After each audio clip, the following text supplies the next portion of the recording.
ሰላም እንዴት ናችሁ? የነጅሆም ኩኪንግ ቤተሰቦች ቤዛ ክፍል 82ን ይዤላችሁ መጥቻለሁ። ላይክ፣ ሸር፣ ሰብስክራይብ በማድረግ እስከ መጨረሻው አብረውኝ የቆዩ።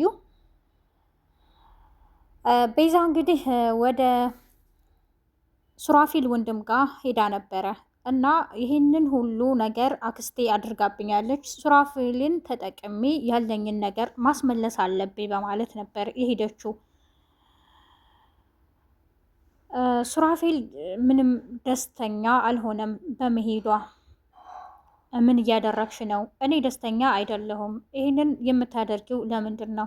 መስራት ካለብን ከዜሮ ተነስተን መጀመር እንችላለን። በእርግጥ አውቃለሁ ብዙ ነገር ይከብድሻል። ከዚህ ከነበርሽበት ተነስተሽ ምንም እንደሌለው ሰው ዜሮ መሆን ይከብዳል። ግን እኔ ብር አላስቀድምም ይላት ነበር። ቤዛ አልተስማማችም፣ ሄዳ ነበር። አክስትየዋ በጣም ተጠራጥራታለች። ዶክተሩም በጣም ተጠራጥሯል።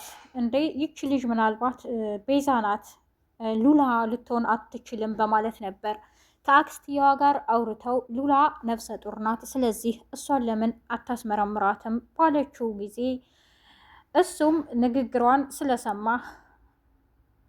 የሆነ ቦታ እወስድሻለሁ፣ ሰርፕራይዝ አደርግሻለሁ በማለት ይዟት ይሄዳል። ድንገት መኪናውን ያቆመው ሆስፒታል በር ላይ ነበር። ይሄ ነው ሰርፕራይዙ ትለዋለች። አዎ ሰርፕራይዙ ይሄ ነው ይላታል። ሉላና ቤዛ አንድ አይነት መንትዮች ስለሆኑ ማንም መለየት አቅቶታል። እየተነጋገሩ ነው የሚሰሩት፣ ስራቸውን በጣም ከብዶታል።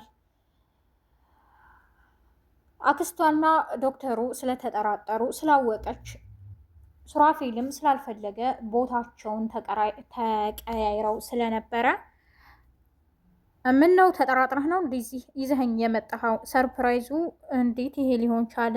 እሺ ሉላ ነፍሰ ጡር ናት እና እንደዛ አስበህ ነው? እኔ እኮ ቤዛ አይደለሁም ሉላ ነኝ ትለዋለች። አይ አይደለም የልጅሽን ደህንነት እንድታረጋግጪ ስለምፈልግ ነው ይላታል። ችግር የለውም በማለት ወደ ሆስፒታል ልትገባ ከመኪና ተወርዳለች። እሱም ግራ ይጋባል። ዶክተሩ እንዴ ይቺ ልጅ ሉላ ናት ማለት ነው? ቤዛ ብትሆን በዚህ ልክ ኮንፊደንስ ሊኖራት አይችልም ይላል። ለማንኛውም ገብቶ ቸክ ማድረጉ አይከፋም በማለት ሆስፒታል ውስጥ በመግባት የልጇን ደህንነት አረጋግጠዋል። ወደ ቤትም በመምጣት አክስቴ መጣው የት አምሽተሽ ነውም ትላታለች። ሆስፒታል ነበር።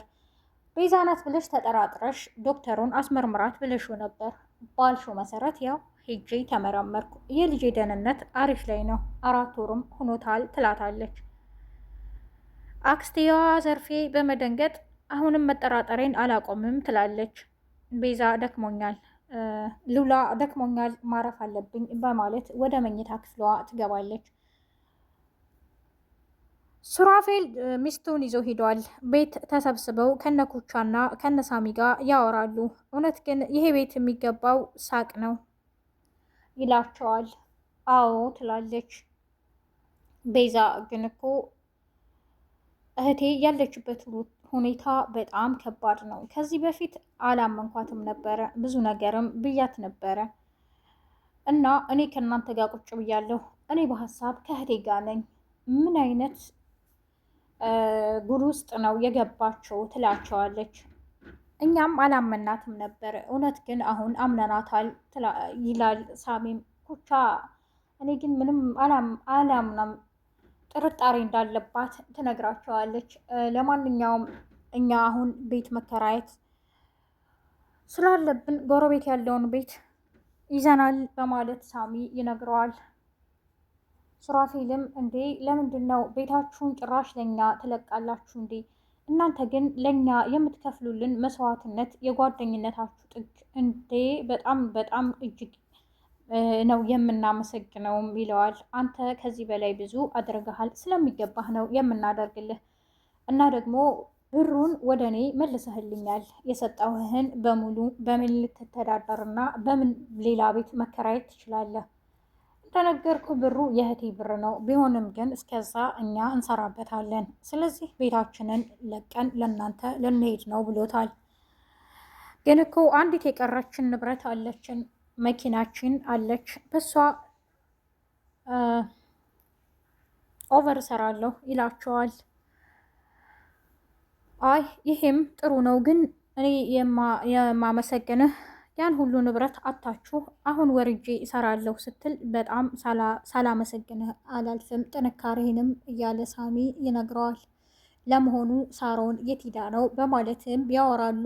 ሳሮን የለችም ከሽብሩ ጋር ክንፍ ብላለች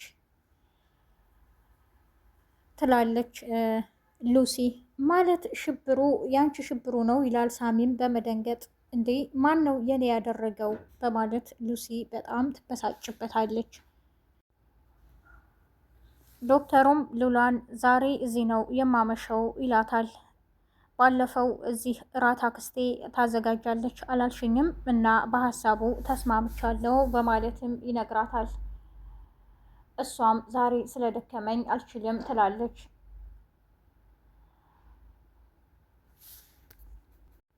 አክስትየዋም መጠራጠሯን ስላላቆመች አሁንም ክትትሏን ቀጥላለች። እንዴ ትናንት እኮ ሌላ ነበርሽ ዛሬ ተቀይረሻልም ትላታለች። አንቺስ ከመላክ ወደ ሰይጣንነት ተቀይረሽል እንዴ ትላታለች። ዶክተሩም ሉላን ይጠይቃታል። እኔ ምልሽ አክስትሽን ግን ተወጃታለሽ ይላታል። እወዳት ነበር፣ አሁን ግን ካደችኝ። እስከ ዛሬ የምትወደኝና የምትንከባከበኝ እያስመሰለች መሆኑን ያወቅኩት አሁን እንደዚህ አውጥታ ስጥለኝ ነው ትለዋለች።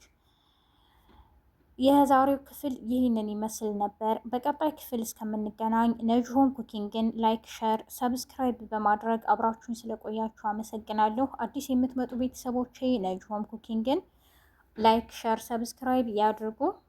መልካም ቀን ባይ